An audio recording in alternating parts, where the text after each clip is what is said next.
ભાષા સજ્જતા. બાળ દોસ્તો, આપણે અગાઉના એકમમાં અકર્મક ક્રિયાપદ વિશે શીખી ગયા છીએ.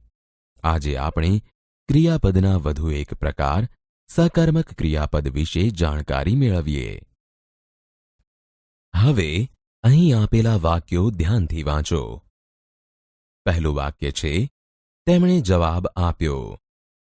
બીજું વાક્ય છે, હવે તમે રથ છોડી નાખો.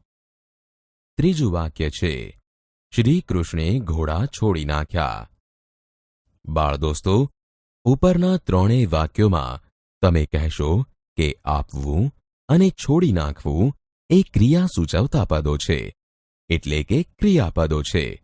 વળી તેમણે, તમે, શ્રી કૃષ્ણે એ ક્રિયા કરનાર પદો છે, એટલે કે કર્તા છે. પરંતુ અહીં તમે જોશો કે જવાબ, રથ અને ઘોડા જેવા પદો એક એક કર્મ છે.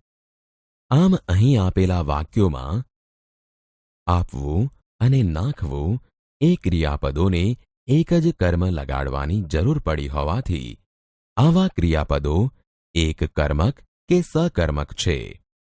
ટૂંકમાં કહીએ તો વાક્યનો અર્થ પૂરો કરવા માટે જે ક્રિયાપદને એક જ કર્મ લગાડવાની જરૂર પડે તે ક્રિયાપદ સકર્મક ક્રિયાપદ છે એમ કહેવાય.